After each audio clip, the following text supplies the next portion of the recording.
Welcome to season 9 of the award-winning Retail Tea Break podcast. My name is Melissa Moore, the Retail Advisor. I'm a retail educator, trainer, and retail conference MC. Each week, as your host, I'll be joined by industry experts, retailers, and brands to dispel the myths, share their knowledge, and give you an insight into the retail industry. You can listen back to previous seasons on your favourite podcast platform. And while you're there, do me a favour, hit that follow button so that you get to listen first every week. You can watch us now over on YouTube and subscribe to the Retail Tea Break. You've no idea how useful that is to ensure that I can keep bringing you the content that you love. And remember, sharing is caring in the retail industry. Share an episode across any of your platforms with your network. And if you're on social media, tag me, Melissa Moore, and the Retail Tea Break podcast. So in the meantime, grab that cup of tea, sit back and enjoy season 9 of the Retail Tea Break podcast. So today I'm joined by a true retail leader who has a passion for innovation, a deep understanding of the Irish retail market, and a commitment to lead with a customer-centric vision. She's held various positions, including consulting with top grocers, including Tesco, Sainsbury's, and Asda on customer and category strategies. And having been with her current employer, Amazon, for almost a decade, she's worked across a variety of roles in retail, including vendor services, marketing, product management, and customer experience. Her expertise further expanded during her tenure as Digital Innovation Leader at AWS, where she worked closely with C-suite executives from some of the world's largest corporations, pioneering development of the industry-first generative AI solution across multiple industries. Alison Dunn, Country Manager for Amazon Ireland, welcome to the Retail Tea Break podcast. Thank you, Melissa. It's great to be here. Thrilled that you're joining us. I know this is your first podcast, so absolutely delighted that you've chosen to talk to us here. But look, I'm going to jump straight in because you have the most phenomenal retail background. So in the age-old question of in the time that it takes to boil a kettle, which I am told is about 2 minutes, tell us a little bit more about you and your background in the industry. Oh, sure. Happy to. So I've always had a really big passion for retail and great customer experience. And that led me to doing a BSc in what was DIT, but is now TUD. So I did a BSc in Retail and Services Management there. But even before that, my background has always been a foundation of working in retail shops. So I used to work at the top of Grafton Street in one of the shops. I've been the stock room rummaging for shoe sizes, and I've always just really loved working in retail. And then after my degree, I moved to London and did some more work in retail, but did some work as a visual merchandiser in House of Fraser. So I was literally the person up at 4 a.m. at the top of the cherry picker, hanging the Christmas garlands and dressing mannequins and doing Christmas windows. So I absolutely loved that side of the business. So that ultimately led me into Kantar, where I was in their retail consulting team. So like you said, I was working across the UK grocers at the time. So Asda, Sainsbury's, and for the most part, Tesco. So I was working with Tesco for about 2.5 years, doing everything from promotion strategies, customer segmentation, category insights. And that really is what led me into Amazon. So while I was there, we had kind of insider intel that Amazon might be launching Amazon Fresh in the UK, which is their grocery business, which I was super curious about to see how does a big tech giant like that come into the grocery sector. So I sent a speculative LinkedIn note to one of the recruiters at Amazon, and luckily for me, a month later, I was signing a contract for a confidential project, which was Amazon Fresh. So that was the start of what's been a 10-year journey at Amazon. So I feel very privileged. I feel like when I came into Amazon, it was like a duck to water, because the culture is quite unique in that it's very fast paced. People are very ambitious and driven, but everything is incredibly customer focused, which really resonates with me. So truly everything is built around the customer and designed for the customer. So I did about 4 years in our retail business across multiple roles, like you said, in marketing and product and vendor services and things like that. And I had a really good foundation of how Amazon thinks about innovation and what we want to do for customers. So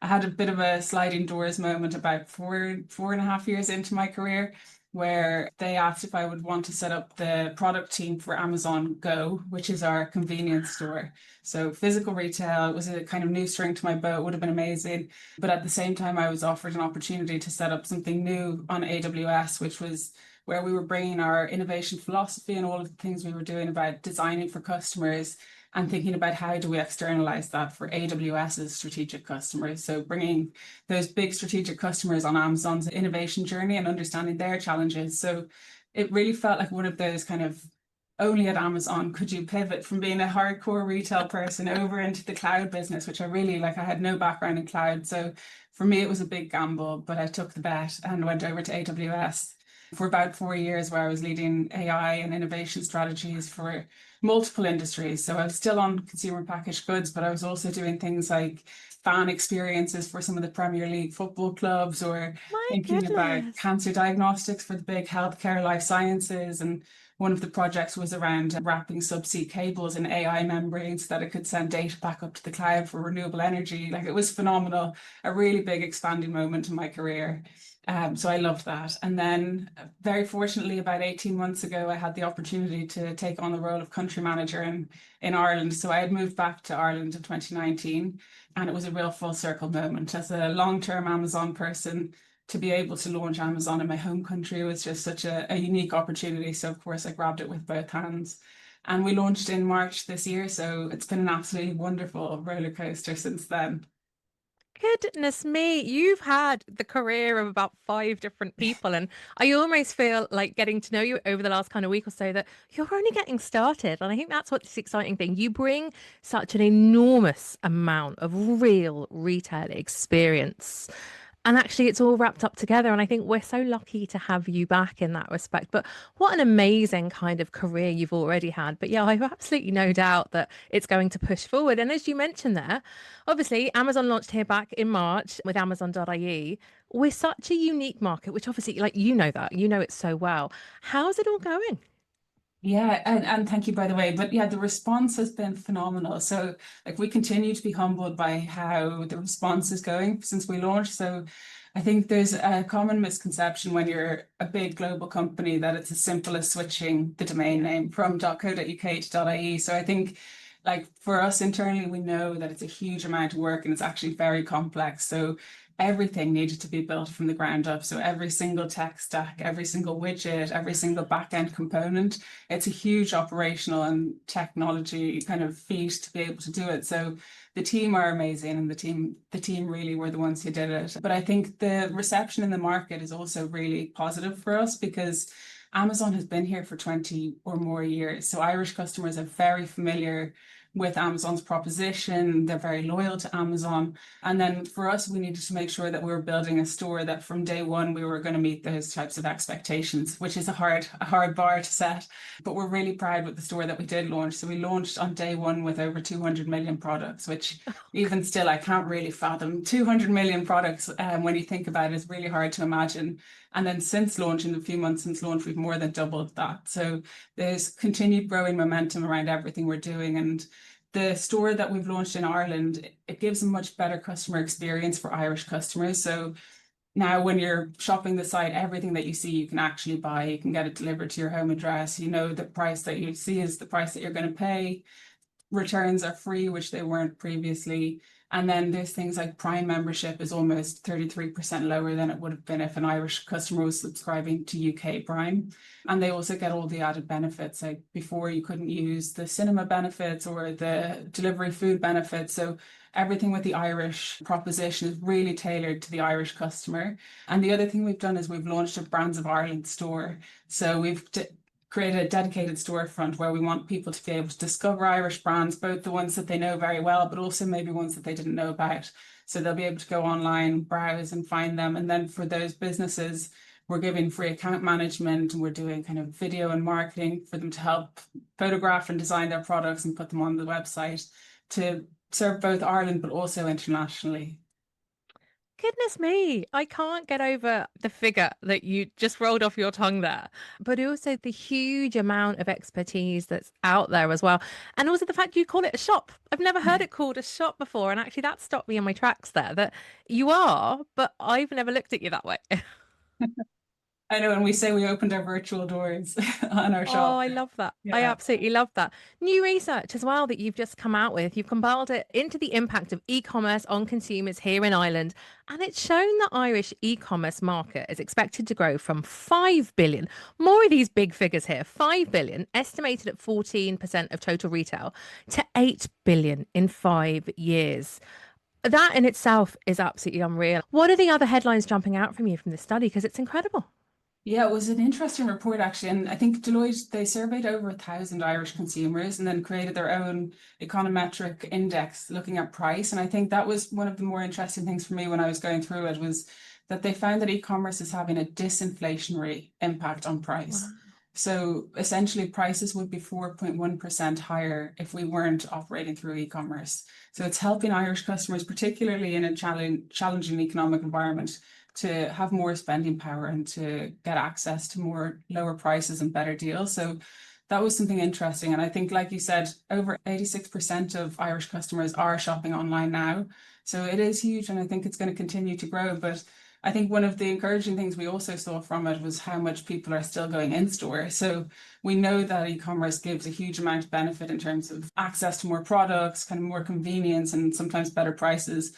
But 83% of people are still shopping in store once a week, which you and I know as retail people, like this is what we've always said, is that the channels they complement each other. And we know that people want both. So it's giving customers the choice ultimately. It's fantastic. And I love the fact that this report as well, yes, it's looking at e-commerce here in Ireland, but it's so much broader than that. And I was delighted, obviously, as someone like you that has kind of grown up through the retail industry on the shop floor, that physical has played a significant role. And you haven't shied away from that in this report. So regardless of consumer habits, it says, as you said, 83% of consumers reporting shopping in store at least once a week. So, we haven't walked away from these physical stores up and down the country. And what's interesting then is it says the ability to try products before purchasing is a key metric there, with 30% of people needing to touch and feel, which again, as retailers, we know. So it's lovely to kind of see that still there and so important to Irish consumers. Wanting to access product quality, then 27%. So again, really important for the Irish shopper to know and feel, the quality of products that we're purchasing, especially at this time of year. And then evaluating product attributes at 20%. So many advantages, but it's really great to hear that someone like Amazon is saying, actually, you can have both.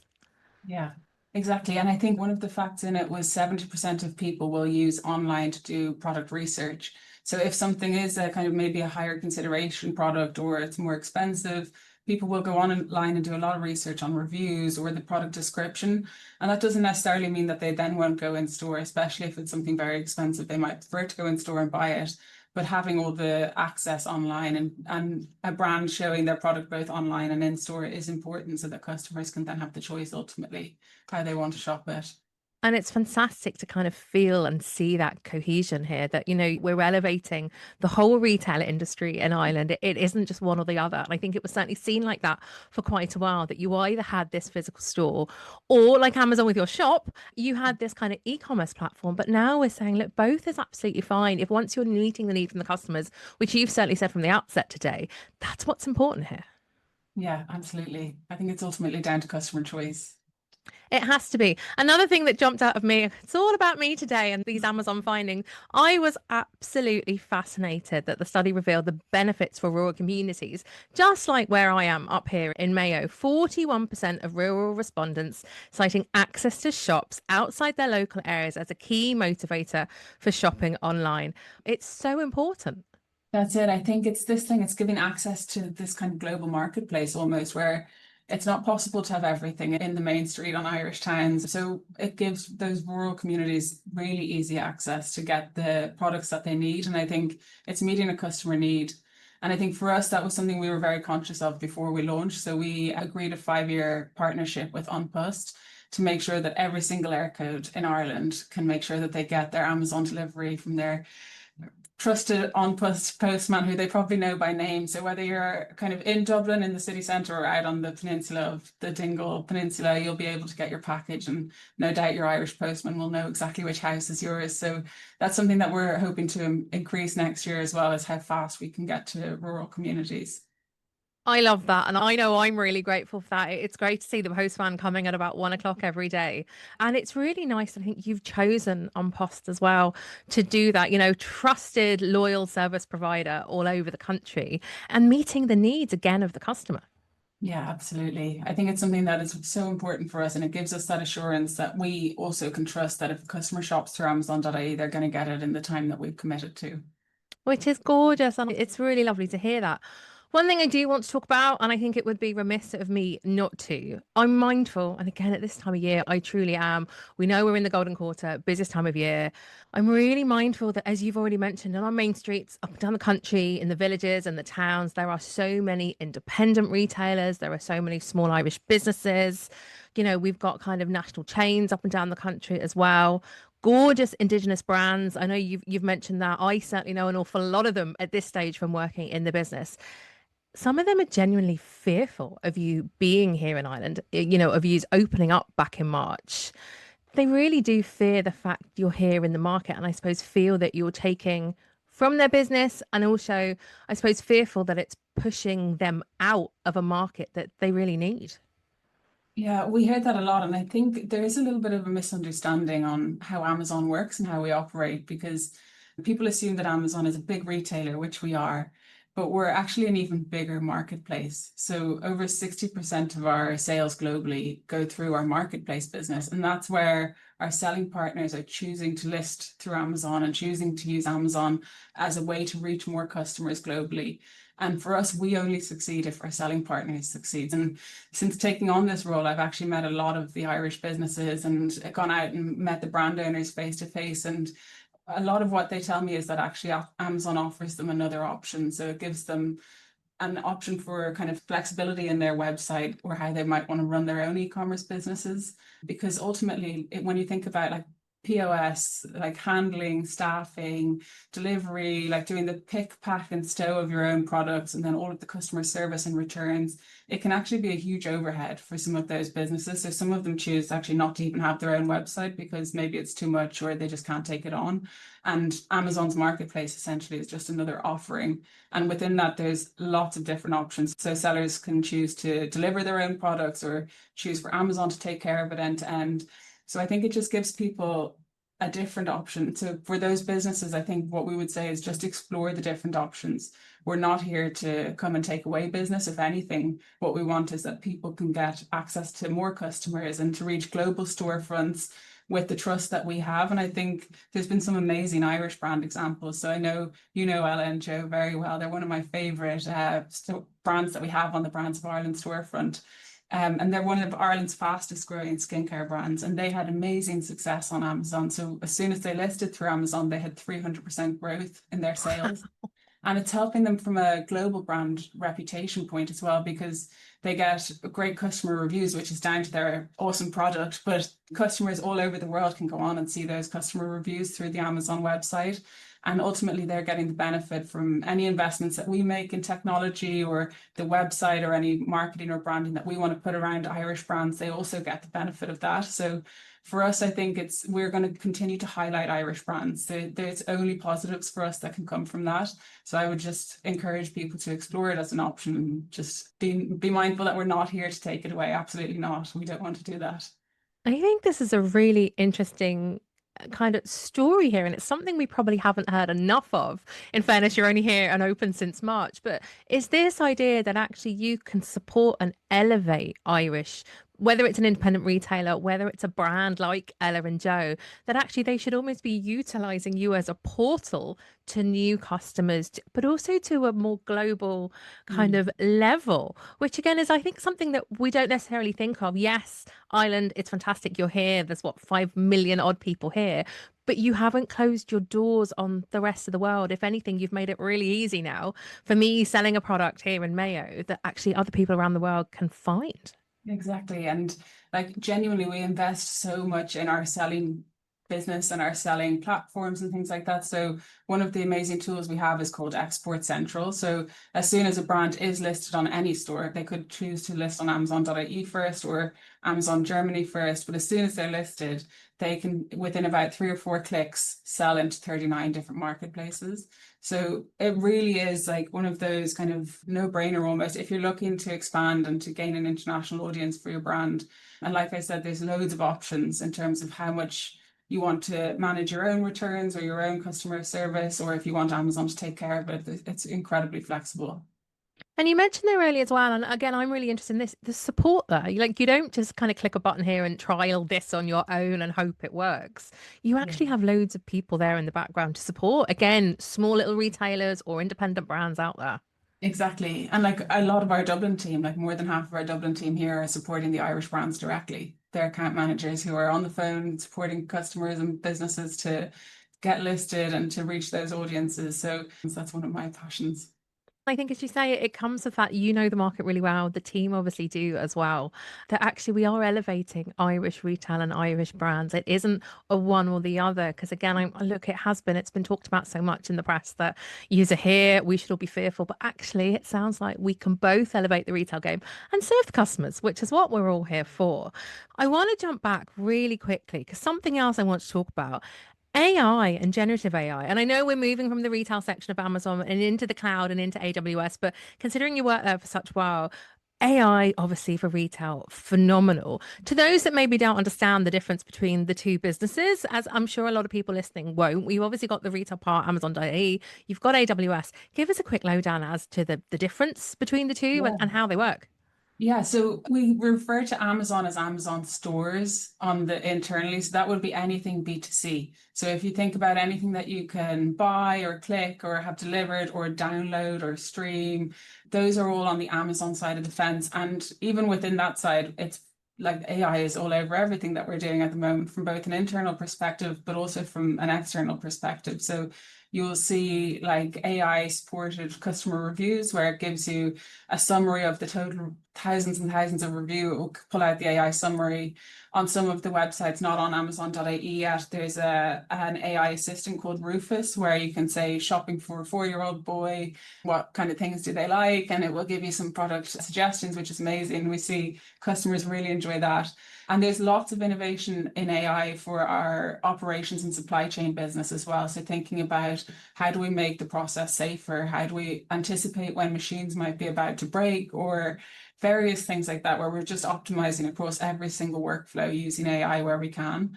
And then on the AWS side, so that would be our cloud business. So I think that's probably the one that maybe the general public know less about, but Amazon is a huge cloud provider. And within that side of the business, a lot of what we're doing is B2B. So we're working directly with big players in the industries on supporting them with their foundations for how they want to build. And that doesn't necessarily mean AI. That could be all computing, all storage, all of their businesses are going through that side of the fence. And over there, there's a huge amount of innovation where we're working directly with different businesses on how they might like to think about using AI in their businesses in the future. So it's all over everything. It's very exciting and it's moving at such a pace that even internally we almost can't keep up with how much is happening, and we're just absorbing new tools as they come and seeing where things get rolled out. And every other week we have another kind of AI inspiration session where somebody has done something incredible for customers or for their internal partner teams. It's amazing. Wow, busy, busy. It's such a gigantic organization, but again, it's gorgeous to see that you're here in Dublin. But fascinating to hear about the different parts of the business there and who you're helping and who you're supporting as well. But look, last question, because it's a biggie, because we're obviously coming into the biggest time of year. It's your first Christmas in Ireland for Amazon.ie. What's coming up next for you and the team? Oh yeah, it's our year of first. So this is our first Q4, which is a big moment for Amazon, of course. And we're deep in our Black Friday planning right now. So you've caught me on a good week where we're all very excited to be reaching more customers and offering better value to customers and giving them access to more products. So I think once we get through Black Friday week, we're then going into our first Christmas campaign, which I'm really excited for. So for this one, since we got the Amazon Ireland site, we've had a huge opportunity to do more with our local communities, which we couldn't really do until we had our own website. So we're working with Friends of the Elderly for our Christmas campaign this year, which is something we're all very passionate about. But we're creating this gorgeous video with Oyen from the Traders. I don't know if you watched the Traders this year, but she's part of it as well. And we've got this amazing video, and it's all about the connection in this time of year to make sure that people have the opportunity to connect and to reach out to people, whether that's just through sending a gift or sending a message or whatever it might be, particularly for the elderly who maybe don't have their family as close to them or things like that. So that's coming next. And then looking forward into 2026, I think we're going to continue to prioritize our core business principles. So Amazon does three things very well, where we prioritize excellent customer experience, we create amazing devices for customers, and then we deliver really good services through either our marketplace business or our cloud business. So we'll be doing a lot more of that, and particular focus on expanding our selection with Irish brands and making sure we're offering great value and getting products to Irish people even faster next year. Amazing. Gosh, just like that. It sounds exciting. Any predictions at all as do you think what people might be buying over the next few weeks? Not asking for myself at all. Any idea what's kind of hot on the list for people Well, at the I've been moment? looking as much as you have, like a consumer, but we have amazing gift guides on our website at the moment. So you've got top brands for her, for him, for kids, and things like that. I think what we're seeing a lot of is that people are really being intentional about how they want to think about what they're buying this year. We're supporting by making sure that people can get access to as much information to make the right decision based on who they're buying for. But I think like the jury's out on what exactly we're going to see as the top sellers just yet. It's probably a little bit too early. We're only at the end of November here, but it's good to know at least you're guiding people round the right way. But amazing. In 2026, it's coming up the road now so fast. Well, look, we've learned so much today. I certainly have. And if you've enjoyed today's podcast episode, please do share it from any of the podcast platforms with your network. And if you're on social media, tag me, Melissa Moore, and the Retail Tea Break podcast. You can listen back to all previous 8 seasons on your favorite podcast platform. While you're there, hit that follow button so that you get to listen first every week. You can, of course, watch us over on YouTube and subscribe to the Retail Tea Break podcast. Alison, I've learned so much today. Happy nearly first birthday, as I'm going to say, as a prelude to March 2026. It's been an absolute pleasure to have you here today. Learned a tremendous amount. It's been great to kind of maybe clear up some things that people might misconceive about Amazon. And good luck with your first Christmas. Thank you, Melissa. It's been great.